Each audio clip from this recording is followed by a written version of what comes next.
Pendant l'été 2016, tous les yeux sont rivés sur le Brésil, pays hôte des Jeux olympiques.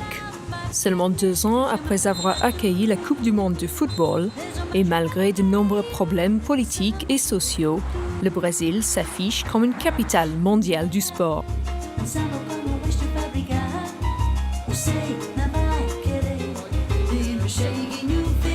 Les courses hippiques ne sont bien sûr pas une discipline olympique et elles attirent un public vieillissant. Pour rester dans la compétition avec les autres sports, le Jockey Club Brasileiro doit se moderniser. Et pour cela, l'organisation a misé sur le PMU. En octobre 2015, l'opérateur français a signé un partenariat pour une durée de 10 ans, avec pour objectif de redynamiser la filière et développer le pari hippique. Si les courses ne vont jamais rivaliser avec le foot, il existe des parallèles entre les deux sports. Les stars brésiliennes du ballon rond sont mondialement reconnues. Et les courses ont eux aussi leurs vedettes, presque aussi célèbres dans le milieu hippique que Pelé, Ronaldo et Neymar le sont sur le terrain de foot. Lauréat de la Dubai World Cup en 2014, le Brésilien Silvestre de Souza a obtenu sa première cravache d'or anglaise en 2015. Ses talents de jockey ont permis à la jument Arabian Queen de briller dans les International Stakes à York, en devançant le futur lauréat de l'arc, Golden Horn. Magic Man, Joe Moreira, there he is again. En Asie, après avoir tout gagné à Singapour, Joe Moreira ne cesse de réécrire les livres de records à Hong Kong et ailleurs. En Amérique latine, le héros des hippodromes est Jorge Ricardo. Avec plus de 12 600 victoires au compteur, le Brésilien est le deuxième jockey au monde en nombre de succès. Depuis la retraite de son rival Russell Baze, il compte bien rattraper son retard et gagner ce titre. Installé en Argentine depuis plusieurs saisons, Jorge Ricardo revient régulièrement à son pays natal pour disputer les grandes épreuves. C'est ici que tout a commencé pour moi. C'est ici que j'ai remporté mes plus belles victoires. C'est toujours un plaisir de retourner au Brésil. Je vais continuer à monter tant que je me sens bien physiquement et mentalement. Tant que mon corps le permet, je ne m'arrêterai pas.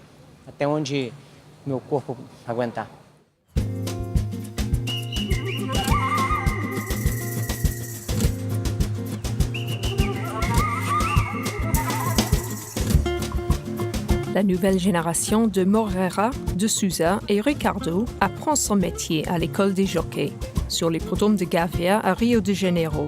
Ils rêvent tous d'un jour atteindre les mêmes sommets.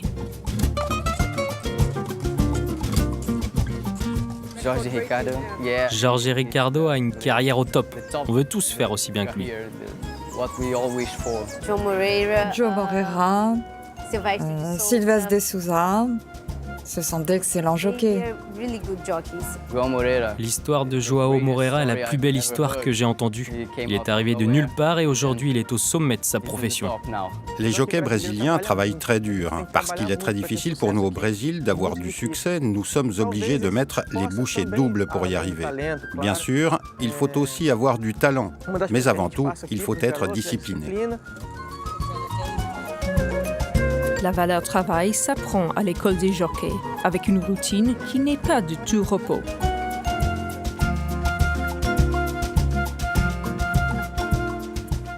Les plus jeunes élèves ne montent pas encore les chevaux sur la piste. Malgré tout, ils débutent leur journée à 4h30 du matin. Ils viennent ici, à l'écurie, pour s'occuper des chevaux et apprendre à monter. Les apprentis plus expérimentés se lèvent également à 4h30 et passent la matinée à la piste, à sortir les chevaux pour les entraîneurs. Ensuite, vers 9h, ils reviennent ici et selon le jour de la semaine, nous avons différentes activités. On prend un café et on travaille les exercices physiques ici dans la cour. Une fois par semaine, on regarde les vidéos des courses que certains apprentis ont pu monter sur l'hippodrome et on corrige les défauts de position, de tactique, etc.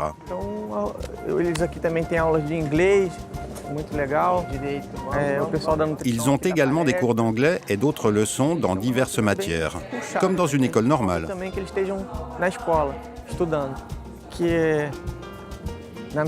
Nos élèves suivent un programme de nutrition, ce qui est très important pour ce métier de jockey. On n'avait pas ça à mon époque, mais les jockeys ont besoin d'avoir une bonne alimentation.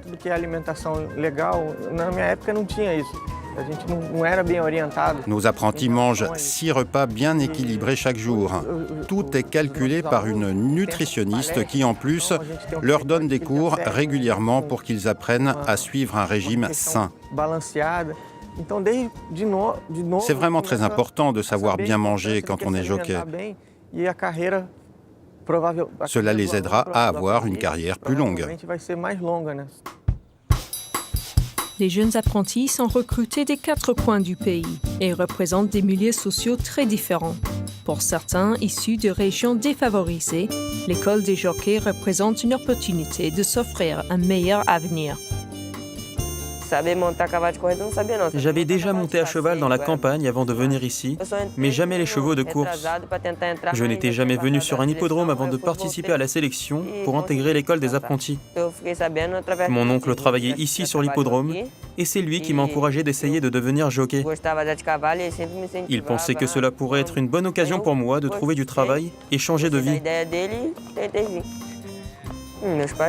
Je me suis inscrit et j'ai réussi à décrocher une place ici. Mes parents sont ravis que je sois ici parce que chez nous, la vie est très dure et il est très difficile à trouver un emploi. Ils sont contents aussi parce qu'ils disent que j'ai beaucoup changé. Je suis devenu plus sage parce qu'ici, c'est très strict.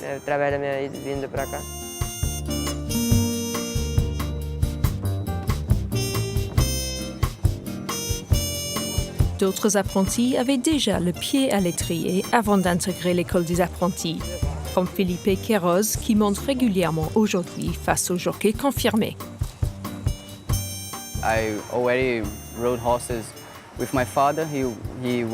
Je savais monter à cheval avant d'arriver ici. Mon père était jockey, aujourd'hui il est entraîneur, alors il m'a appris. J'étais déjà à moitié préparé avant de m'inscrire à l'école et j'ai encore beaucoup progressé avec Marcelo.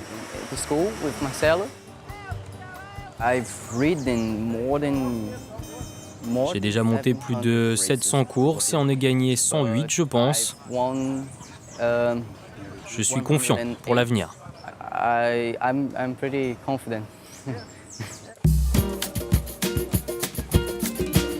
Victoria Diaz est elle aussi née dans le milieu hippique. Si c'était naturel pour elle de vouloir monter en course, cette jeune fille doit faire preuve d'une grande motivation pour faire sa place dans un monde macho.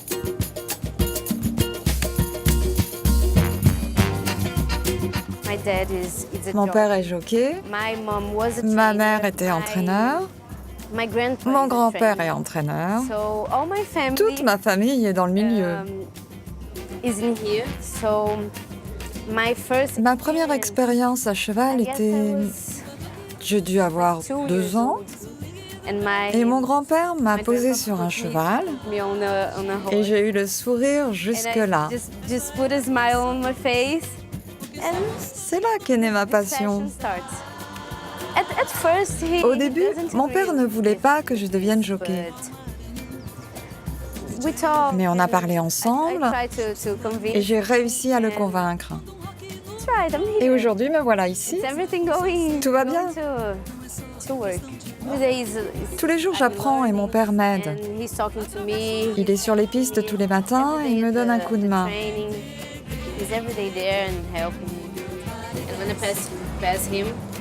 Quand je passe devant lui, il crie « fais ci, fais ça ». J'ai un peu honte, mais je sais qu'il le fait pour mon bien.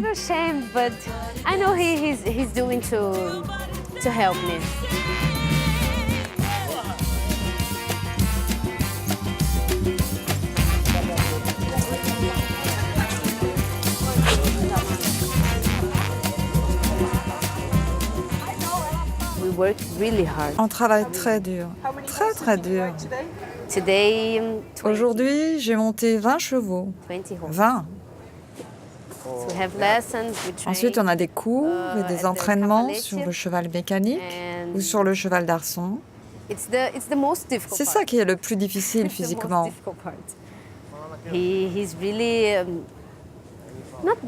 Marcelo, il n'est pas méchant, mais il est dur. Il veut le meilleur pour nous. Il veut former les meilleurs jockeys possibles.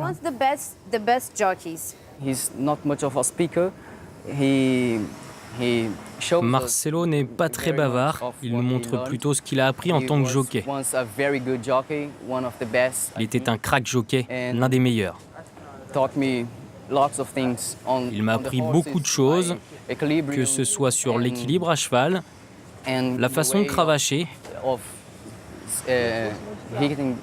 ou diriger un cheval, mais aussi sur mon mental et mon comportement. Au début, c'était difficile de s'adapter, car il y a beaucoup de règles strictes ici, et je n'avais pas l'habitude d'être encadré. Quand j'ai commencé, je suis tombé régulièrement, mais Marcelo est un très bon professeur et il m'a beaucoup aidé. Grâce à Dieu, je continue de progresser.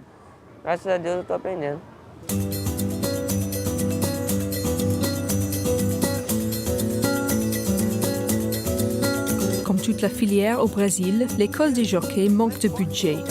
Marcelo utilise les moyens du bord pour construire un programme d'entraînement physique pour ses jeunes élèves.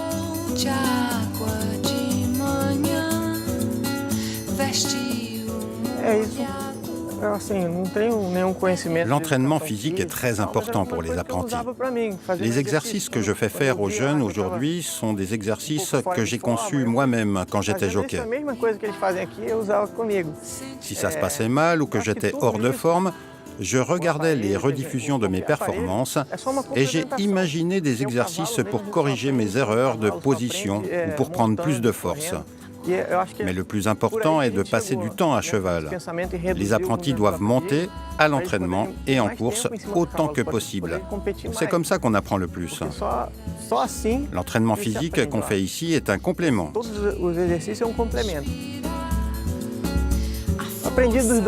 On enseigne les deux façons de monter, avec la selle ou accrue. L'important est de bien monter et d'être équilibré. Si le cavalier est confortable, le cheval le sera aussi.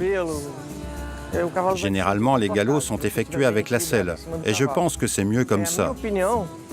C'est une tradition sud-américaine de monter accrue, mais à mon avis, le cheval est plus à l'aise quand il est monté avec une selle. En premier, les apprentis doivent apprendre à être cavaliers avant d'être jockey. L'équilibre est très important, à l'entraînement comme en course.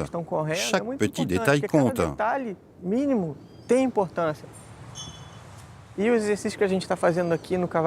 L'exercice qu'on a fait ici sur le cheval d'arçon, c'est pour aider le jockey à être préparé si son cheval fait un écart ou tire d'un côté. Le jockey doit rester équilibré s'il doit lever le bras ou pousser son cheval dans un sens.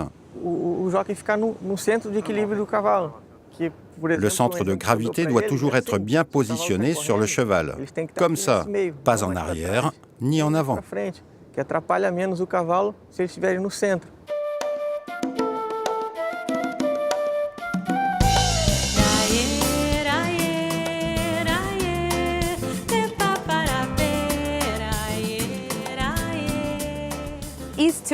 C'est vraiment très difficile pour une fille. Chaque jour, j'essaie de m'auto-persuader et convaincre les autres que j'en suis capable. C'est difficile, parce que je n'ai pas la force physique qu'ont les garçons. Je peux le faire. Monter à cheval, ce n'est pas une question de force physique. Je sais que je peux réussir. Je veux gagner toutes les grandes courses, tous les groupes 1 au Brésil. Le Grand Premio do Brasil, le Derby.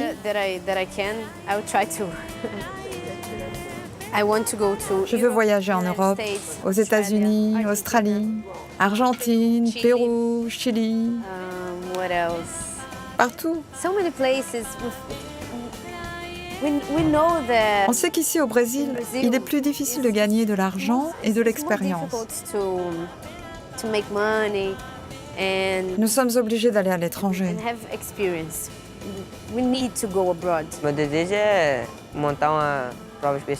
Je veux monter et gagner tous les classiques du Brésil.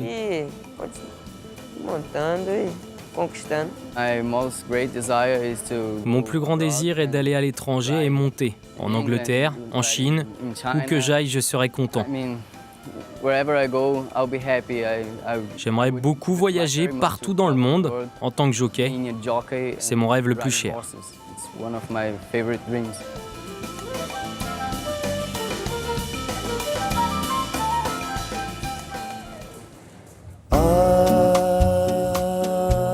Insensatez que você fez, coração mas sem cuidado, fez chorar de dor. Você o amor tão delicado.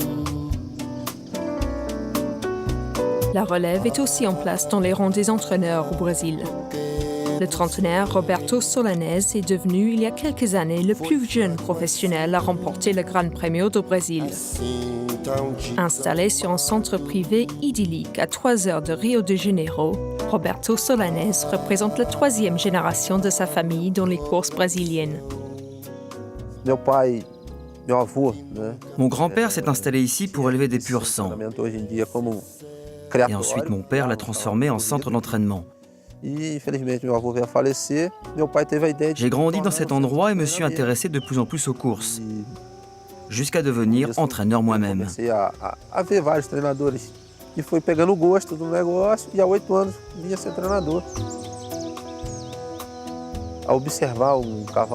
La principale chose que j'ai apprise de mon père est l'observation des chevaux.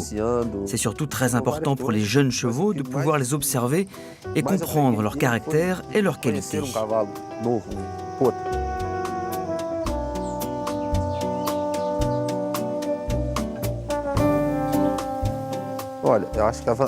Le grand avantage d'être basé ici, sur ce centre privé, est que nous maîtrisons nos horaires et notre propre routine.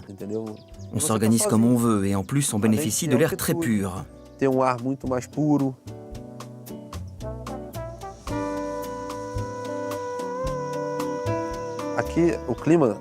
En plus, le climat est beaucoup plus frais ici qu'à Rio. Pendant l'été, ça se rafraîchit. Pendant la nuit et en hiver aussi, on est beaucoup plus confortable. Roberto Solanez suit la tradition familiale, mais il sait que pour avancer dans ce sport devenu global, il faut regarder au-delà des frontières brésiliennes.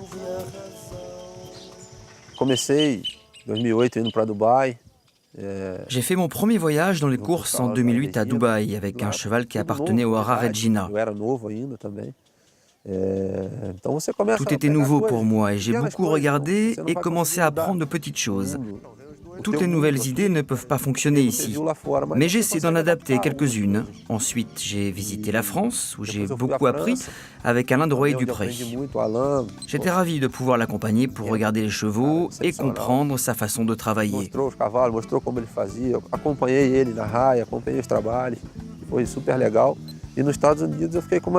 Plus récemment, j'ai passé du temps avec Richard Mandella aux États-Unis, où les courses ressemblent plus aux nôtres. Là aussi, j'ai appris beaucoup de choses.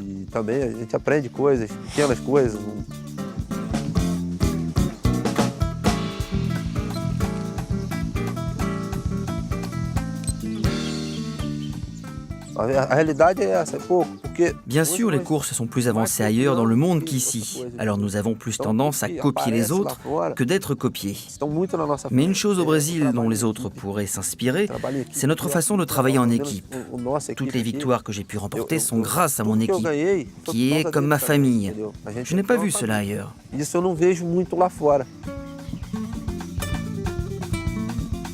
Un membre incontournable de l'équipe Solanez est le jockey maison, Wagner Borges. Lui aussi jeune prodige au Brésil. Né dans le milieu des courses, à seulement 23 ans, il compte déjà 3 cravaches d'or.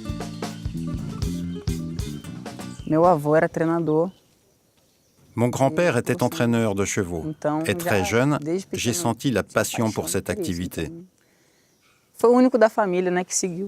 Je suis le seul de la famille à avoir suivi mon grand-père dans cette voie. Et ça marche très bien pour moi. J'ai participé à mes premières courses à l'âge de 12 ans dans le sud du pays, mais c'était des compétitions sur 300 ou 400 mètres réservées aux quarter horse, très différentes de celles qu'on voit ici.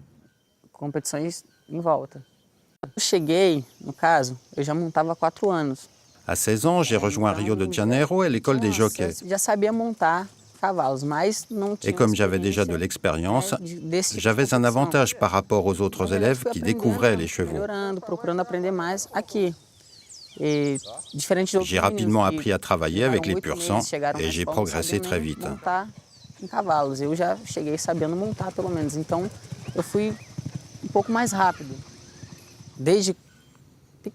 Quand j'étais petit, j'ai beaucoup entendu parler de Jorge Ricardo comme le meilleur jockey brésilien. Un autre très bon jockey est João Moreira, qui travaille à Hong Kong. C'est mon idole. Et il y en a d'autres. Silvestre de Souza marche très fort actuellement, et aussi Manuel Nunes à Singapour.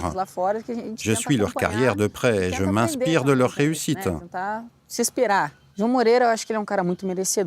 João Moreira est quelqu'un de très déterminé et concentré. Il a subi plusieurs coups durs, mais il est toujours resté focalisé sur ses objectifs et les a atteints. Il a souffert dans sa vie, mais la vie lui a donné une deuxième chance et il a su la saisir. Le duo Borges et Solanes auront leur chance de briller sur la scène internationale lors du Gran Premio Latinoamericano, qui a lieu en 2016 sur l'hippodrome de Gavea à Rio de Janeiro. Dans cette course qui réunit tout le continent sud-américain, il compte sur le 4 ans Universal Law, qui fait partie des favoris.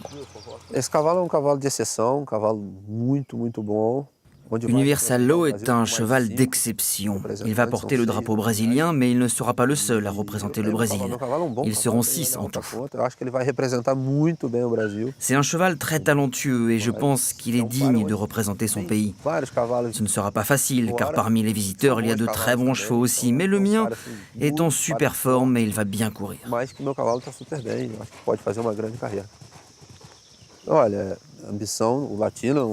Dans l'immédiat, mon ambition serait de remporter le Gran Premio Latinoamericano. Sinon, j'aimerais beaucoup retourner à Dubaï, où j'ai déjà eu l'occasion de sceller 2 partants, car j'étais vraiment impressionné par ce que j'ai vu là-bas.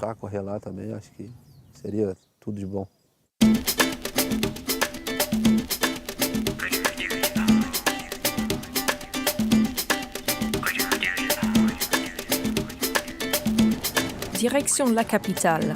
Le Gran Premio Latinoamericano est le point fort d'une réunion riche de 11 courses à Gavea, dotée d'un total d'environ 160 000 €. Cette compétition internationale a lieu à Rio de Janeiro pour la première fois en 20 ans, et l'hippodrome peine à accueillir un public de quelques 5 000 turfistes.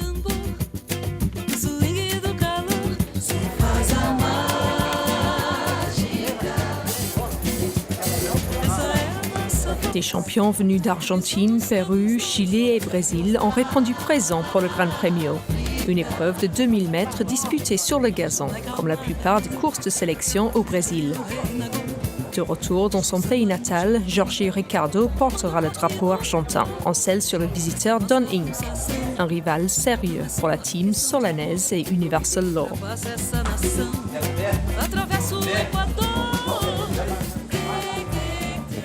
C'est une grande émotion pour moi de représenter le Brésil. C'est la première fois que je participe à cette épreuve et je ressens pas mal d'appréhension.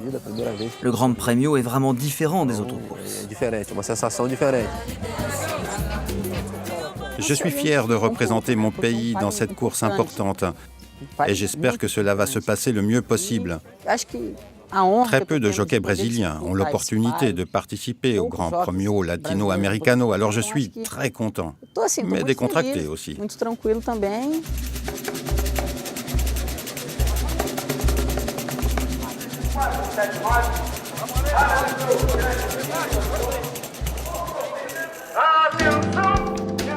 Le Gran Premio Latinoamericano 2016 est une édition à rebondissement. Universal Law semble être parti pour la victoire, mais dans les derniers mètres, il subit la loi de Don Inc. Après enquête, les commissaires rétrogradent Universal Law de la 2e à la 4e place pour avoir gêné des concurrents dans la ligne droite. Un jour oublié pour Roberto Solanez et Wagner Borges. Au même temps, Jorge Ricardo est ovationné par ses fans pour cette victoire qui réunit les deux pays souvent rivaux, l'Argentine et le Brésil. Je suis vraiment très heureux. J'ai beaucoup d'émotions. Je suis content de gagner pour l'Argentine, un pays qui m'a accueilli très chaleureusement et qui est aujourd'hui ma 2e maison. Aujourd'hui, il n'y a pas d'Argentine, de Brésil, de Pérou. Tous les pays sont ensemble, tous les pays sont égaux dans la planète course. Le bonheur de l'entourage de Don Inc. sera de courte durée. Quelques semaines plus tard, le vainqueur est disqualifié suite à un contrôle positif. Finalement, cette course reflète l'état de la filière brésilienne, quelque peu chaotique, mais avec de l'espoir, grâce à l'investissement et l'enthousiasme de plusieurs passionnés.